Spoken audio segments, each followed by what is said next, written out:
Here I'm going to paint a watercolor in one session. It's a two-person portrait, and I'm going to be using this rubber nib and this masking fluid. If you don't know what masking fluid is, it actually is kind of a rubber liquid that you just place on your art wherever you want it to remain white. If your paper's white, then that area will remain the color of the paper. If you're using a different color paper, then wherever you put the masking fluid, the paper will remain its own color. This masking fluid repels the watercolor paint. So just go all over your image, placing strokes with your rubber nib. You don't have to use a rubber nib.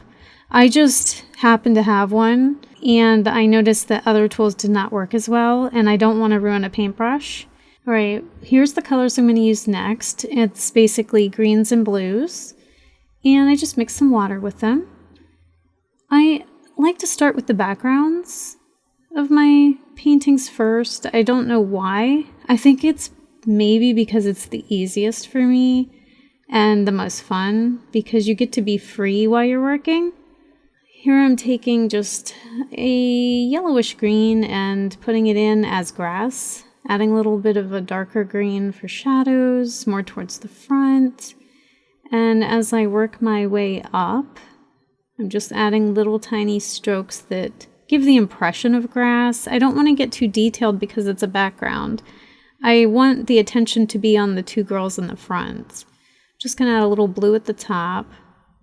And when I get too much water on the paper, I just use a paper towel to blot it away.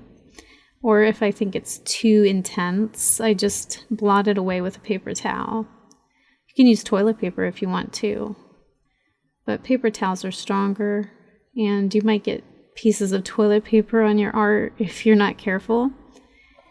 So then once I'm done with the foreground, I'll move to the blanket that they're sitting on. I'm adding some blue, dark blue actually, in the front. I just really like the look of it. I'm all about color in this particular piece. This is actually me as a little girl, and this isn't a real photo, it's just from my head. I sketched it on with pencil first, and we're actually in this image making flower soup. I remember we used to pick flowers in the yard, and it was always a lot of fun for me, so I thought that this would be a nice memory to have on the wall. I'm going to work with red, orange, and a peachy color now, and a little bit of brown. This is actually fun for me. I'm going to be doing a plaid pattern for the blanket just to give the image some pop and interest. As you can see, I'm taking my good old time here, and I did it in one stroke. I really like this technique because when I go the other direction for the plaid, me overlapping the same areas is going to make a darker space where the two overlap. And if it's not dark enough for you, you can go in with a paintbrush and darken it even more where the two colors overlap. My image is a little washed out here, but I'm working on the skin, and there's a lot of yellow from the sun hitting the skin. That's why I'm using more of a yellowish color. This is the scary part for me, because if you mess up, you might have a problem. You put all this time in, hours of labor. Yeah, that's how much time it took me to paint this, hours. I sped it up here for you, and if you didn't notice, I have my clips a little out of order right here because the hair was already done in the last clip.